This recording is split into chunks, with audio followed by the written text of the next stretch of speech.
I just switched to my AirPods. Hopefully everybody can still hear me. I'm going to start with just introing myself. I know a few of you have been in sessions with me before, and then Will intro himself, and then we'll tee up the point of our session today. It's going to be a fast hour that I'm very excited about. My name's Ryan Peterson. I am the founder of Peterson Consultants that works with nonprofits, philanthropy, impact investors on strategy development. Also, the founder of Complear, which is an AI-based research and evaluation platform that I've been developing for the last couple of years. And really, the um, sessions that we're doing here is the result of me exploring what a generative AI is as it emerges, but then also in the process of actually developing a tool with integrity that's useful to the sector. I've learned a lot along the way on the opportunities of AI, the risks of AI, the challenges of using it well. And so the themes of what Will and I have been presenting over the last month are really coming out of my experience and Will's experience in doing this work every day with nonprofit and philanthropic leaders. We've had over the last year somewhere close to 700 people participating in mostly free sessions. And that's really largely to build the field, trying to help us understand how we can use this effectively. And we will continue to offer these free. We'll talk a little bit towards the end more about how we also provide consulting work into this. But this is our entry point that we hope adds a lot of value to your work. And we will be grateful to hear any questions, comments, criticisms as we go through this because uh, we may seem like experts in this, but we are also still learning and want to hear people's perspectives. So feel free to jump in the chat and share that. With that, I'm going to hand it to Will, and then I'll jump back in and sort of frame up our session for the day. Great, thank you, Ryan. And good morning, afternoon, evening to everyone, wherever you're joining our call. I'm really excited to be here with you guys. Will Mendoza Torrico. I'm the co-founder of I-90. Like Ryan said, we're very passionate about this sector. We've been working with nonprofits, with foundations for a little over a year now, and um, have been exploring a lot of what large language models can do for the sector. My background, it's in technology strategy. I've been advising organizations on strategic planning, market research for over 2 decades, and also nonprofits as well. In my work with AI started about 5 years ago when I was part of the innovation group at Cisco and realized the potential of this technology. 5 years in learning and practicing, and I, like Ryan, do not call myself an expert. We're always learning, but we have had enough use cases, projects, experiences to start finding a framework that is useful and it allows us to be a little more consistent with our work, be more effective with the way that we go about leveraging AI, and very excited to start sharing all of that with you today.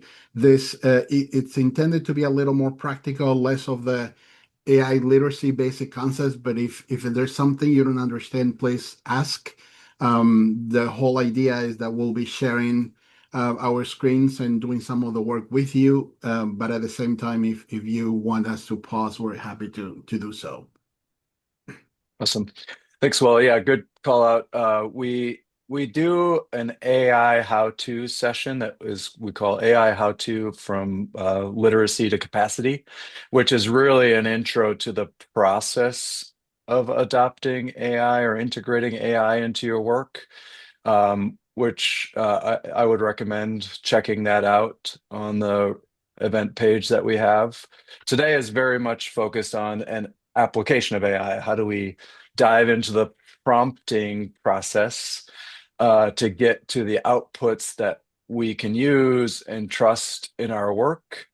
And I just want to frame it up as like part of my journey has been ChatGPT showed up on the scene. and you start interacting with it and you start entering simple prompts that ask questions or make statements, and you start to get outputs.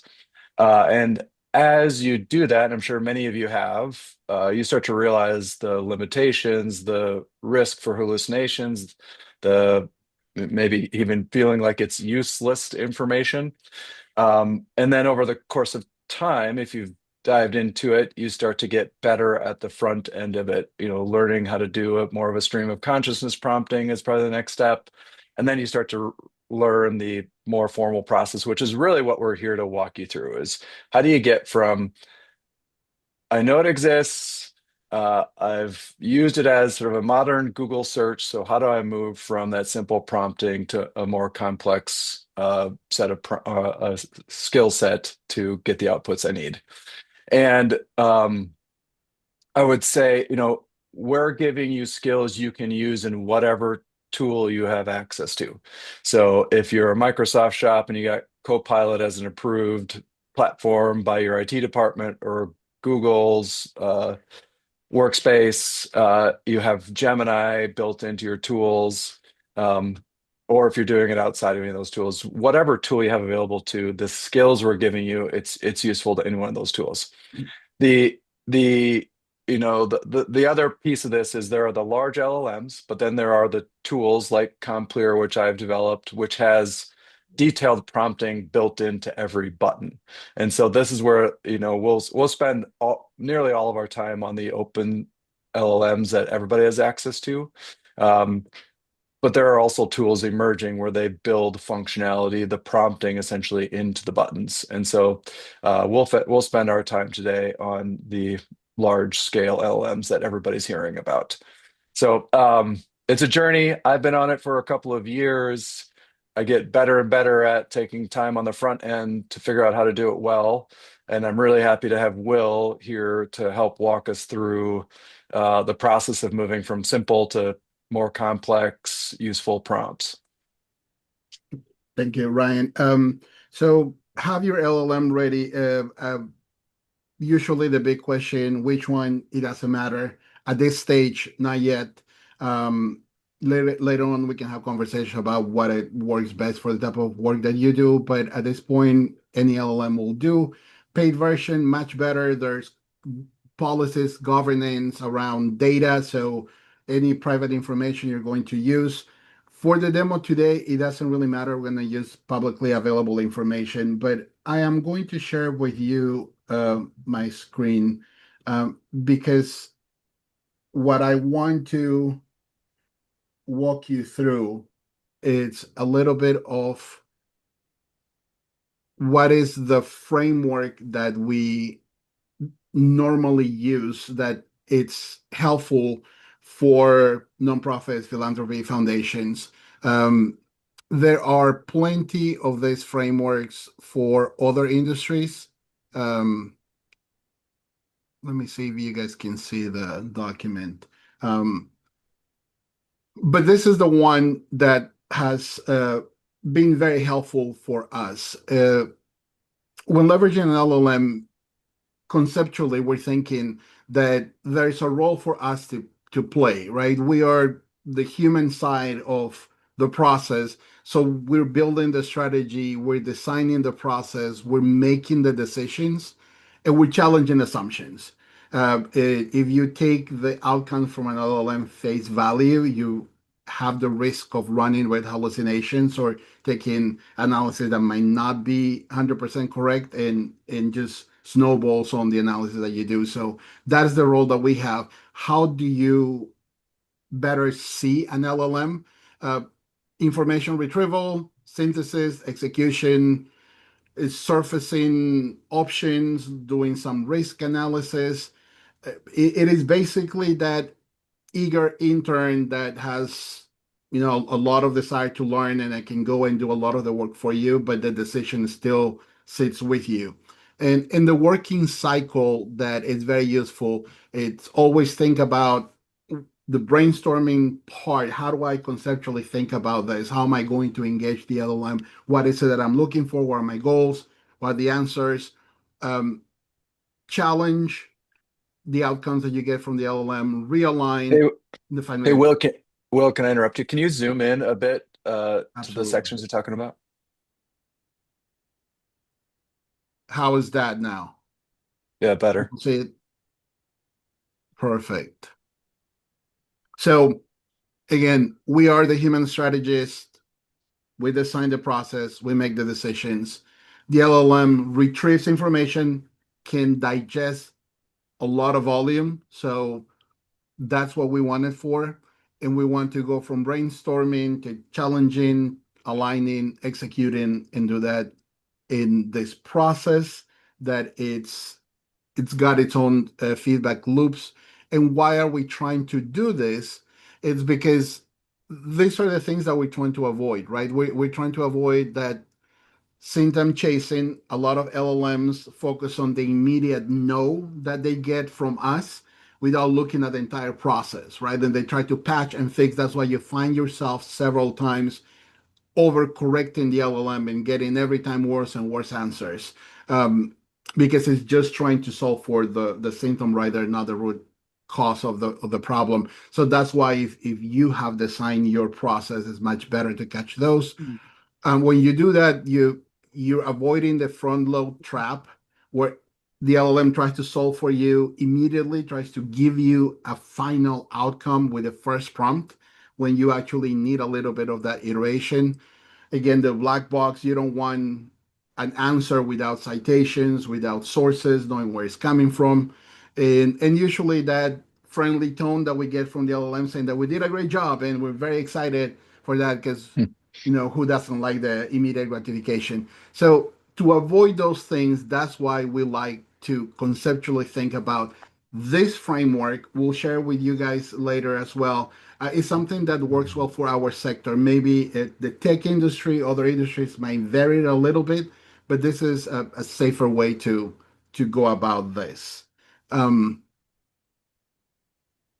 I'm going to pause for a second and see if there are any questions.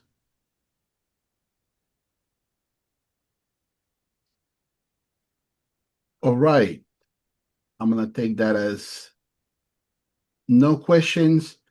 And what I'm going to do now, if you allow me 1 second, I'm trying to coordinate my two screens.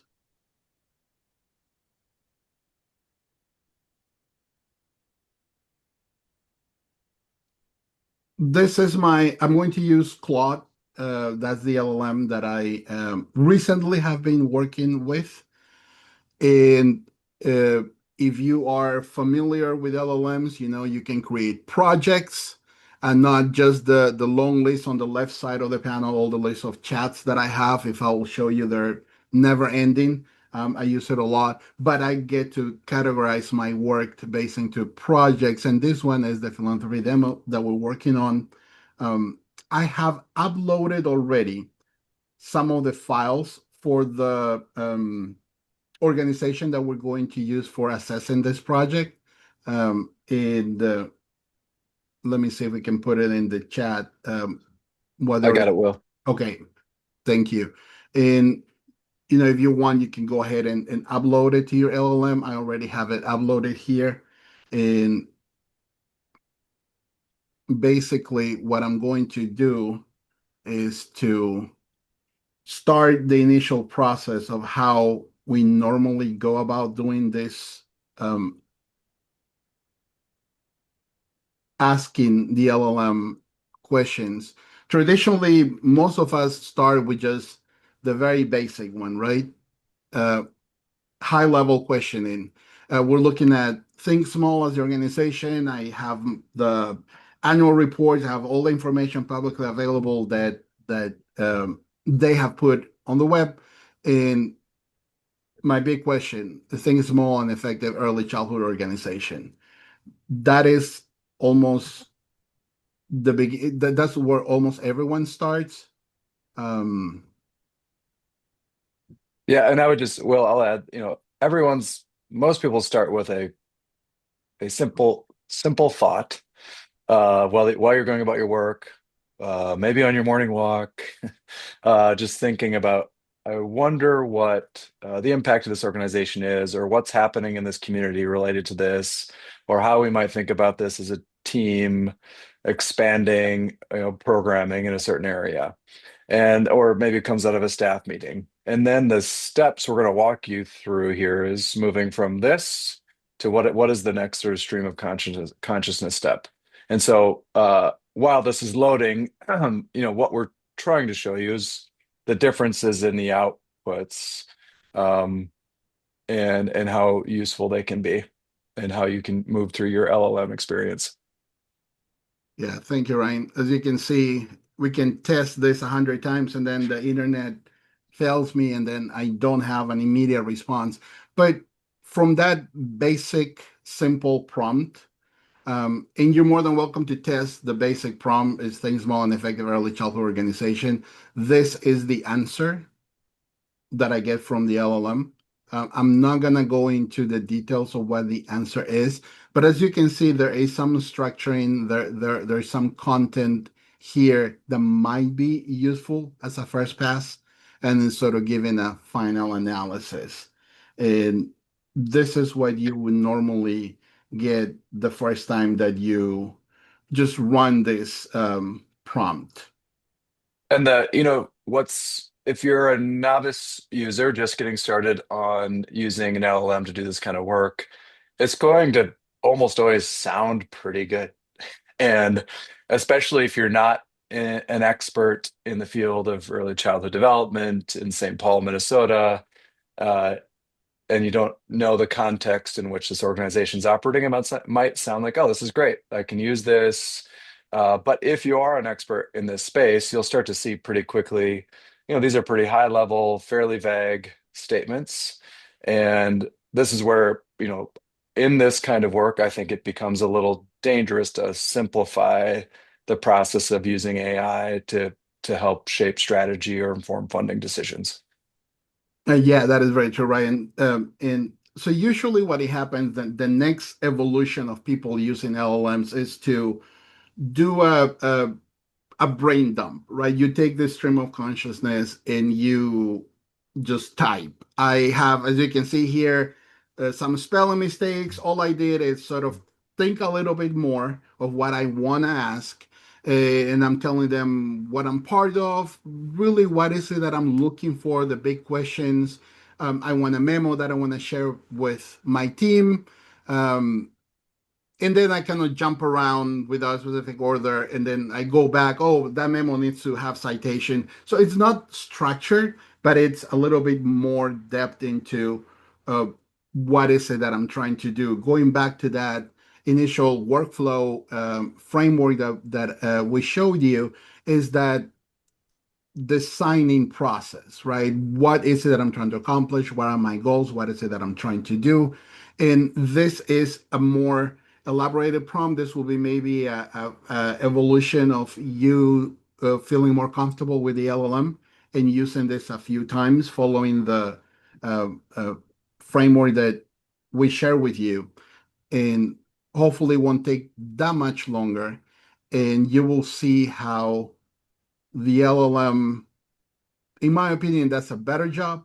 And I would love to, if you can write on the comments, sort of you notice as well an improvement. If you're familiar with um, early childhood education, does this also resonate? And um, it is being a little slow. I think one of the challenges of doing this live. Um, But that is the nature of using an LLM. Sometimes you get a fan faster, sometimes it takes a little bit. The other part of this is learning Here, which. Jen. Oh, Jen. somebody on there.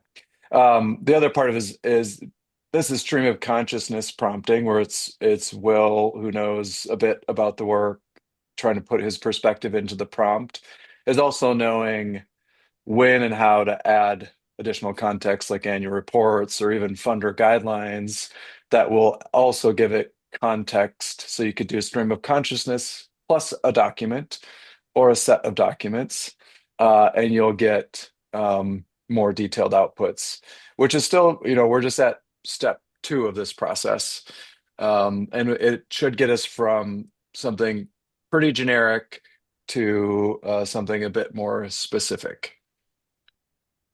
Well, the LLM it's building the prompt. The next step that Ryan is referring to, and I'm coming back to my document. Hopefully, you guys can see it here. We'll share this in the chat.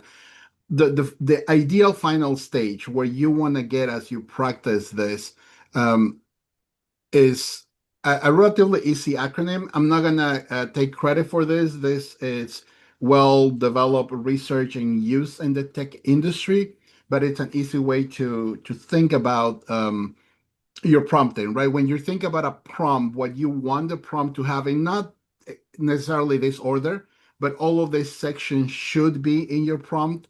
It's the persona for the LLM.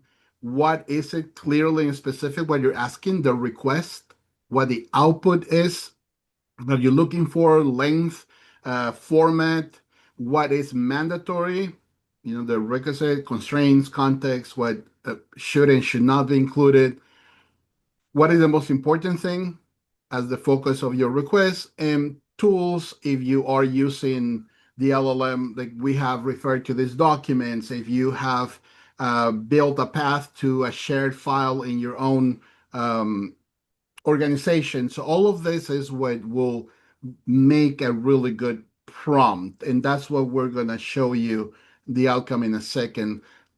Mine's still processing. um, Maybe actually, while we're uh, waiting, I'd love to hear from people if, I think there's funders represented, there's some nonprofits represented, uh, how you've used or done your prompting, either in simple prompting, stream of consciousness, or if anybody's done any more of a structured approach and would want to share their experience in it and a question they have.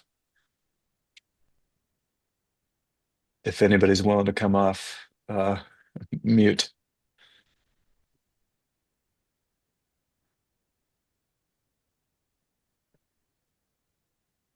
Well, you're all lucky because the prompt just finished, so nobody's on the hook. Um, as you can see now, oh, let me see. Oh, you're still in the same. Oh yeah, I'm still on the same. Let me retry it again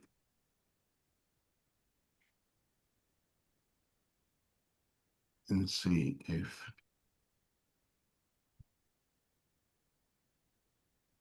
Looks like we're starting over. yeah, for some reason it didn't go through.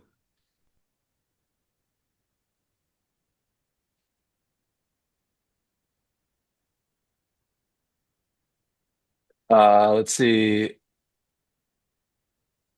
Seda, if that's how you pronounce your name. Thank you for the comment.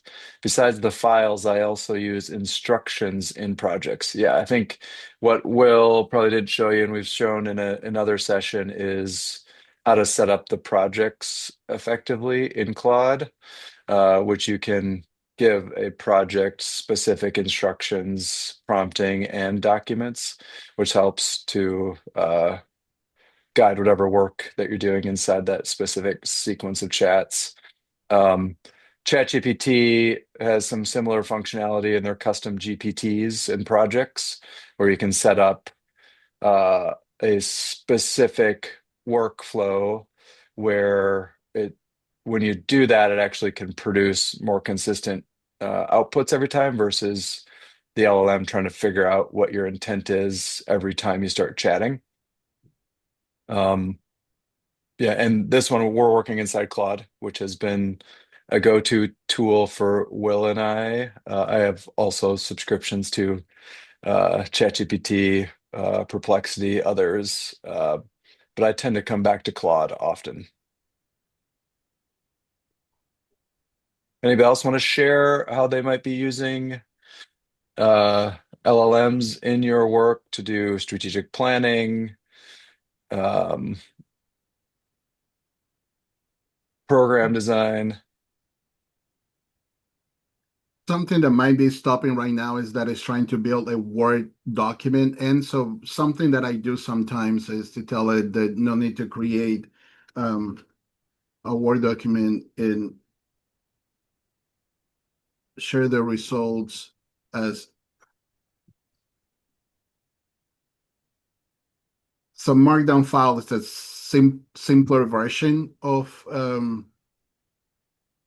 sharing the information with us. You can copy and paste it much faster, and it doesn't have to go through that in-depth building of a Word doc with a format and everything around. So hopefully that will make it much faster this time and it will actually run. Ryan and Will, while we're waiting for that, going back to the source and kind of shaping the context question, sometimes we have people that are using these that don't have all of the documents they may want to upload, right? So in this case, Will, I know you went to Think Small and you downloaded their direct documents. And sometimes our clients are telling us like they've just generally kind of searched the web. What are your perspectives on actually downloading all of those documents and creating the context and the like setting up the project files versus simply telling the LLM, use the following things that you can find or not find publicly available as the context? I mean, my perspective is the more you can directly access, the better. Uh, Especially if you're working on a very specific project for your organization. So what documents can you upload, even if they're and if you're in a paid subscription, like putting in meeting notes or uh, previous minutes from a meeting, uh, output reports, just to give it more context than the language you put into the prompt. The other thing that I do as far as analyzing organizations to help, whether it's for funding or for strategic planning or whatever, is with Compleer, for example, we build an API to Candid so that it is forced to go find and verify that the organization is real. And that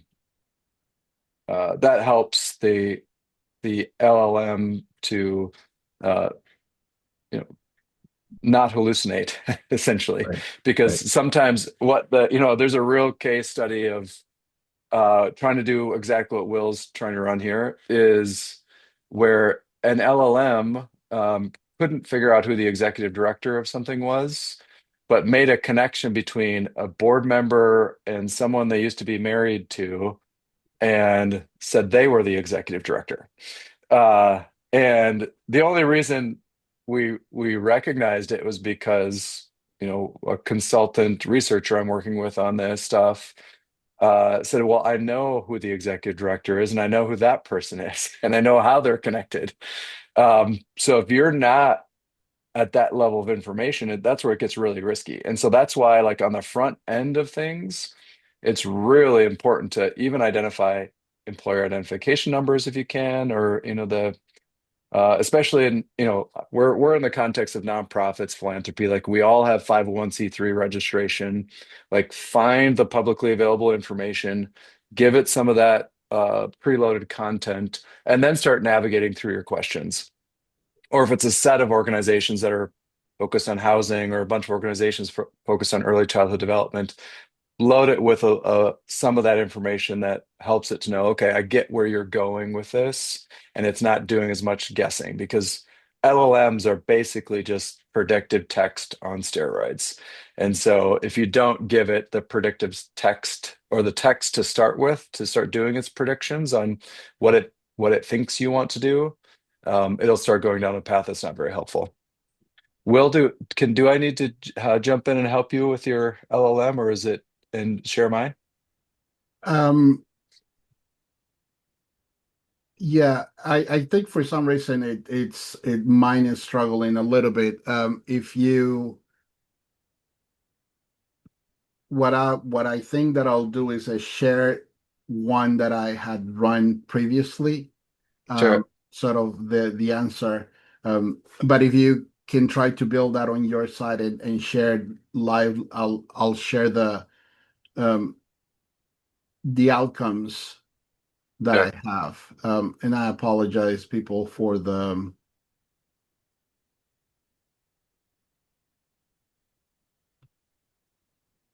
mishap. Sometimes the LLM just refuses to.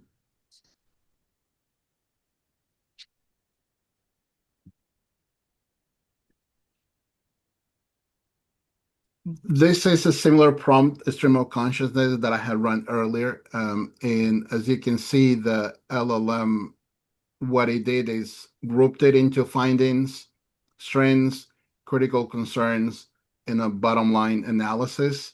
Here created the document in a very simple way where it summarized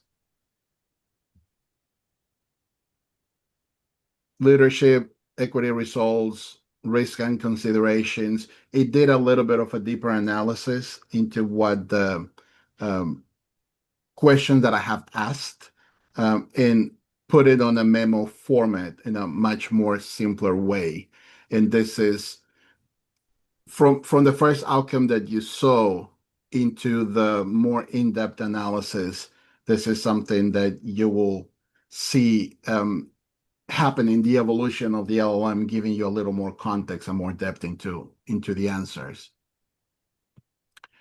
Well, Ryan said that what I want to share with you is that if you use the effective prompting, this prompt format that I'm sharing on my screen,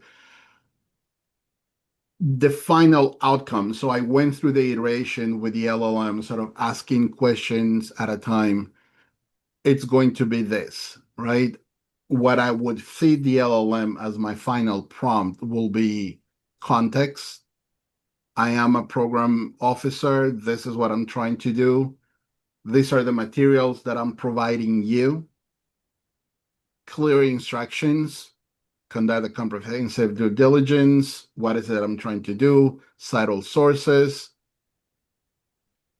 require analysis section, organizational effectiveness, financial health, the strategic alignment. These are all the things that I want the LLM to dig into, and I'm putting those in the form of a prompt.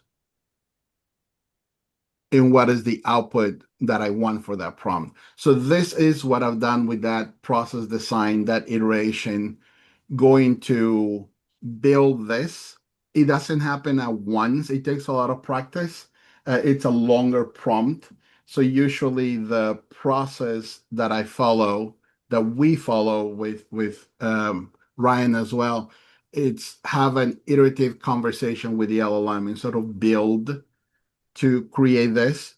And what you have is this, the outcome that the LLM gives you at the end of the interaction. This is the request that we give the LLM saying, hey, we've had a back and forth. These are the things that I'm looking for. Can you build the prompt for me?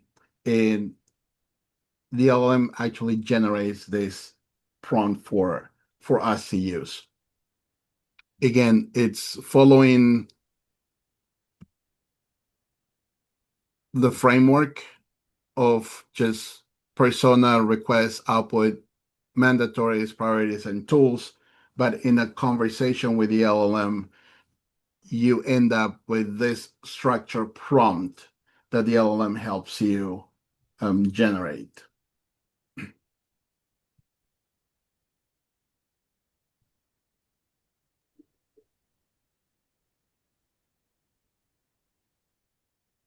And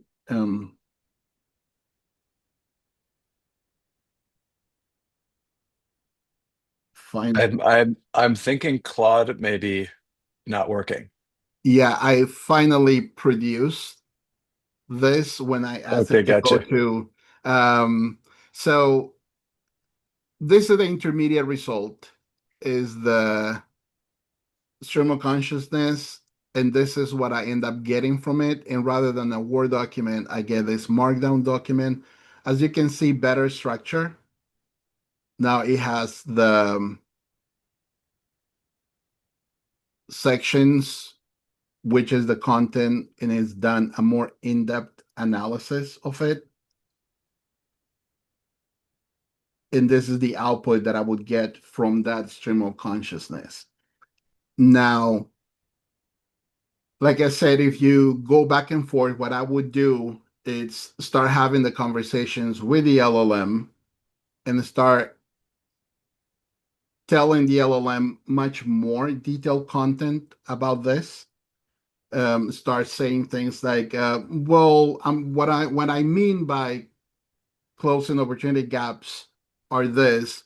This is what I'm trying to focus. This is the type of analysis." So I will go back and forth with the LLM to ask those questions. I share with you the Word document um, that um, structures all that. I'm going to paste here. This is the final outcome prompt that includes everything. As you can see, even the LLM is saying, well, when you pose the prompt, just ask the name of the organization, put it here. Because I did go back and forth with the LLM and I said, help me build a prompt. I gave you all this context. I gave you more information. I went back and forth with you. And what it did is created this entire prompt that includes all the conversation that we've gone through. So it goes back again to that acronym and tries to build the whole structure. So I don't have to build the structure myself. I conceptually understand it. I know what I'm looking for. And in this back and forth with the LLM generates the appropriate prompt for me.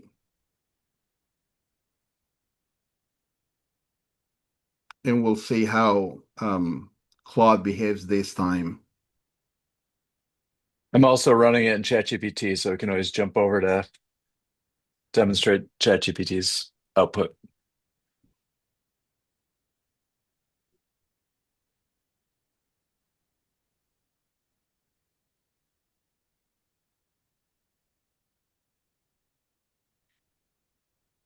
Yeah, I think that's a great idea. If you have it ready on ChatGPT, let me know and I can um, Yeah, share that with you. do it. Right.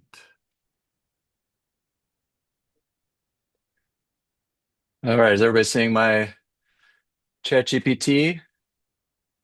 So similar to what Will is doing, this is the stream of consciousness entry, and then I actually included the documents to support it, and it turned it into a memo giving executive summary, describing a little bit of what they do, strategic alignment, and to your foundation's priorities, um, and really pulling from the documents I gave it. So it was prioritizing the documents. And so if you wanted to drive it to a bit more of an evidence base, you'd have to do a follow-up prompt or make sure that's built into the front end, which is essentially what Will is saying. If you have a well thought through process on the front end, you'll get a better output. So you can see this is the sort of stream of consciousness, a little bit more detailed assessment. And right now I have it running the longer form over here. Uh, and I'm just going to jump quick to just give you the third option. You have ChatGPT, Claude. This is CompClear. So this is the platform uh, that we've developed specifically for philanthropy, nonprofits, has within this button is the detailed prompt, essentially, that we're building. And then each of these are very detailed prompts. So in a single click, you can get from an idea of analyze the effectiveness of this organization to hit summary analysis, and it gives you this full output that is kind of a good mix of statements, highlighting in bullets, driving you to evidence, which is layered in throughout. And then breaking down budgets, expense, financial positions, their governance. And so this is I'm not necessarily trying to promote come clear in this process, but also show you you can feel and experience the challenge of LLMs. And right now you're getting the downside of a lack of responsiveness in ways that we want them to, which is, why we started building Compleer. Um, and I'll jump back over here, see how we're doing on processing. We're still reading documents. A couple other things that are fun in here, just to show you a bit more, is additional perspectives is essentially a counterpoint tool. So it's designed to highlight the implicit and explicit claims of an organization. So this is, imagine you take what we're presenting to you, and this is probably about a 2 or 3 page, very detailed prompt designed to give you the outputs that get to help me, like this whole idea is like, help me think differently about this. It all sounds really good, but what's a different way of seeing the impact of their program? If they say this matters the most, this will tell you another way of seeing it. So these walks you through the claims. And then always gives you reflective questions. So part of the prompting we've built is never tell people uh, the the details and what you say are the facts without asking questions, because we always want to drive people back to how could you think about this, or what are the other questions you could ask, and then we're always driving people to the evidence. So anything that's cited in here gives you a bibliography. Will, how you doing on your end? Um, Still processing. What I do have is the outcome from the last time that I ran this earlier today, so people can see actually what it looks like as a final result. And Sure. I think that for some reason the LLMs are struggling today with generating the outcome. So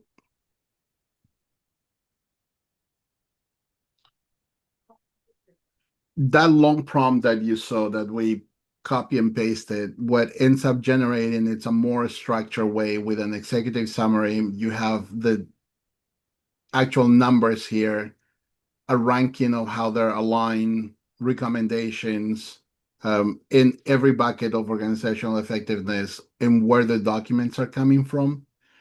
Could have been more specific in asking citations in place if necessary, but the quality of this output, it's night and day to the first question that we asked, and it actually is breaking it down the way that uh, we had asked it to do, and then generating more robust analysis, financial health, looking at prior years, year to year, where the numbers are coming from, the concerns. Some of the expense analysis also gets presented. So this is now probably a 20-page document, 15 to 20 pages, that will have more of the information that you're looking for because of the time spent trying to build that prompt in a more robust way. So I think, in spite of the challenges of trying to run the LLM with you guys, I think what we're trying to show you is that the benefit of pausing, building some of that prompt ahead of time, doing the thought process of what is it I'm trying to ask. Let me go back a little bit to what is the identity of the prompt, what are the instructions, what is the output that I'm looking for, and have that conversation with the LLM, have that brainstorming where you provide context, it gives you some feedback, you keep on adding context, and what you ask, once you feel comfortable, I'm going to go back to this model here, right? Once you do the brainstorming, you challenge, you realign, and once you feel comfortable with all of this and say, okay, now you fully understand what I'm trying to do. What I wrote on a piece of paper with all the things that I'm trying to accomplish, now it's here, and you have all the context. Can you generate, that's the execute, right? Generate the prompt that I can open a new window, upload the document, and actually get the outcome that I'm looking for. And what the LLM is going to do, it is going to give you this. This is just the prompt, right? That you're going to copy paste into the LLM. And when you do that, what it's going to do, it's going to generate a much higher level outcome in terms of the results that you're looking for. It's a shame that we couldn't really do it live because of whatever problems the LLM is having, but that is basically the process that we're following. And if you have any questions, we still have a little bit of time, so we'll be happy to answer. I'm going to try to be rerunning that on the background as we answer your questions, but happy to answer any questions now. But I'd be curious to hear what tools people are using. Kimberly. Sorry, trying to get my microphone off mute. I have at my office we use Copilot, and I have the what is it, Copilot 365, the pro license for that, and I have found that when I'm trying to get it to do grant analysis, it really struggles to analyze a Form 990.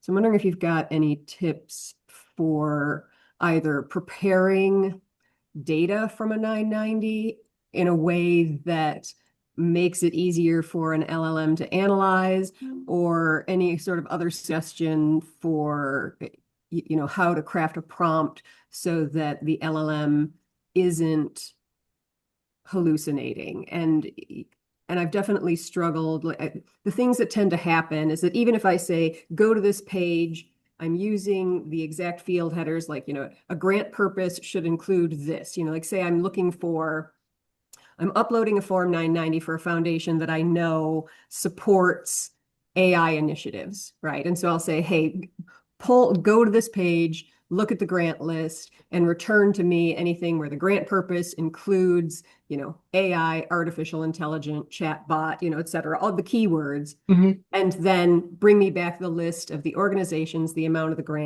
grant purpose, and total it. And a lot of times it gives up very quickly. Like I'll have looked through it and know that, oh, there's 50 grants here, and it'll come back with like 2. And they're like, oh, it's $1 million and it's here. And I'm like, literally, there's one in the A's. You didn't even it's right there. It's not like it's on page 12. Yeah. So let me quickly address that, and I'll try not to get too technical. The short answer is LLMs in general struggle with PDFs. Okay. Parsing internally, what an LLM does is takes your request, breaks down the PDF into a format that can read, which is comma separated words. And because of the tables and the way that visually a PDF is generated, it just creates a lot of issues. There are some softwares that are better at it that are not the LLMs. So there are subscriptions that you can pay to convert all those PDFs into text. But that requires, all kinds of permissions. Ideally, the easiest way manually it's to convert those into a Word document. So if you have in your subscription or software availability, if you can make those PDFs Word documents, anything that is data analysis, feeding the LLM a spreadsheet will give you much, much better results than doing PDFs. So sadly, there's no prompt or shortcut or easy way to go about it. It's just the technology of analyzing PDFs. It's great for text. It's really, really bad for numbers and tables. And that's the nature of the LLM. So if it is something you want to do still on your own without tools like Compare or others that already built in that into their solution, it's for you to convert that into Word, convert the tables into Excel, or use some subscription service that will take your PDFs and break them down into chunks of information that are easily to analyze. Sadly, that's my experience. I don't know, Ryan, if you have any other thoughts on that. Yeah, same comment on PDFs. LMs struggle with PDFs, which is exactly why retrieval augmented generation emerged, or RAG.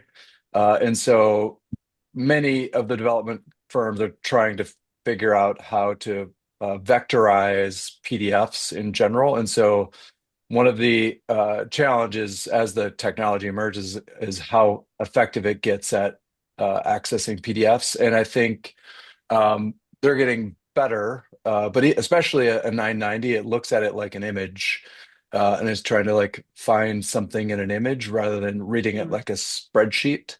Right. And so when like in ComClear, for example, we have an API to Candid so that we can effectively pull all the financials in detail at at the highest level of subscription. So we subscribe to that so that you can pull in accurate financials and you're not trying to parse PDFs on your own.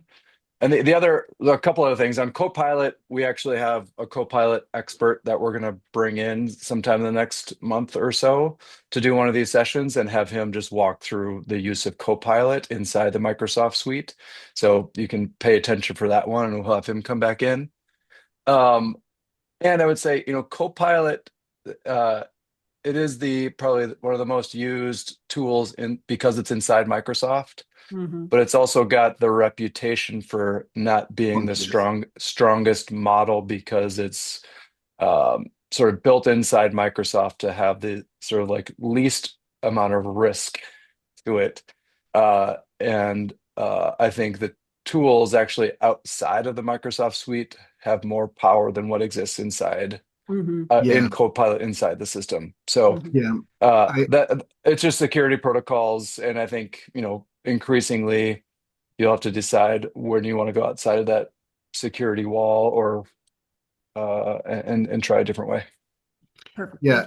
And also, Kimberly, let me add, we have built separate tools to Ryan's point outside of Copilot. There are services that they're not Microsoft, IBM offers, and you have a subscription model that you basically pay for the page that translates your PDFs into spreadsheets and Word documents. When clients require that, we can build a web app for them to do that. But it's a whole separate service that doesn't live inside the Microsoft Suite offer. And Copilot uses ChatGPT on the background. That's the LLM that it uses.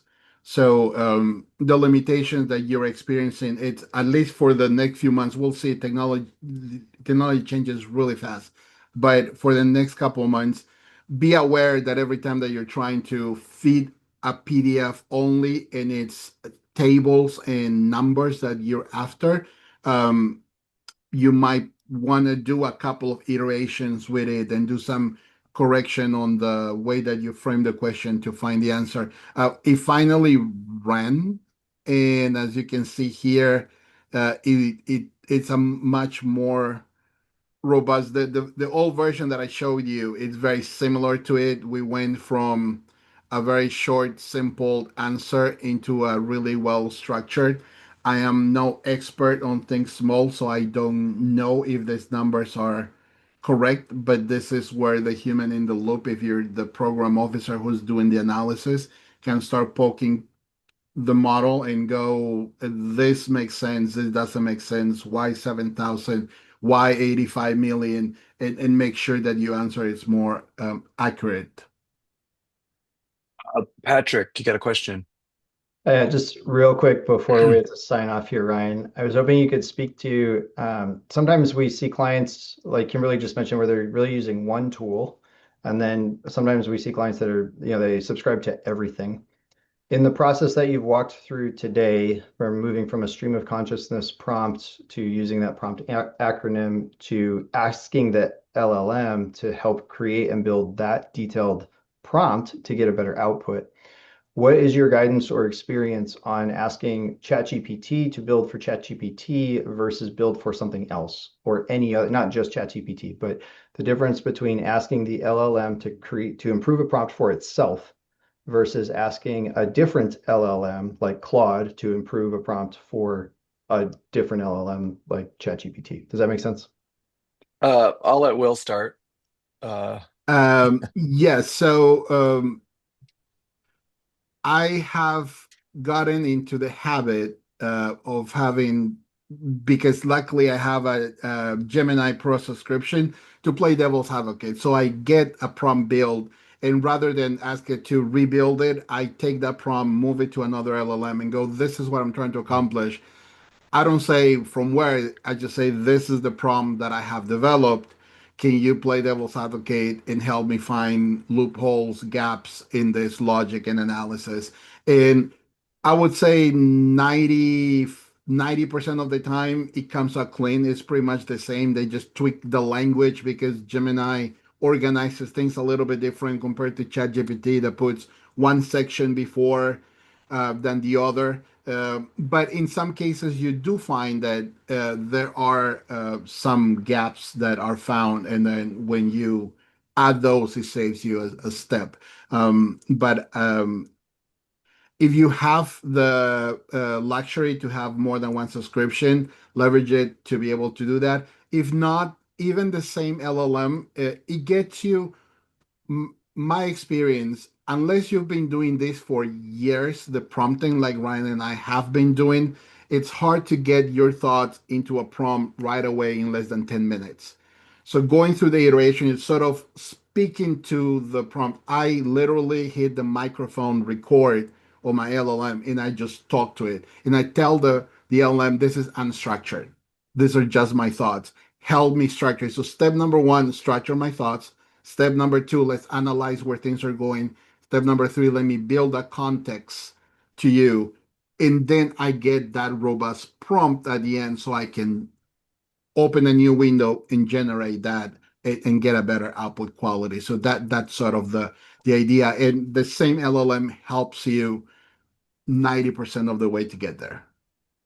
Everybody's gonna jump off, but we'll send you a follow-up recording deck. Check out our Luma page for other events. Jump into the how-to. We'll send you a bunch of stuff afterwards. But thank you all for taking the time. Hope you got something out of it. Thanks for the patience through the LLM struggles, which are real. Good luck in your work. Thanks for everything you're doing. Thank you, everyone.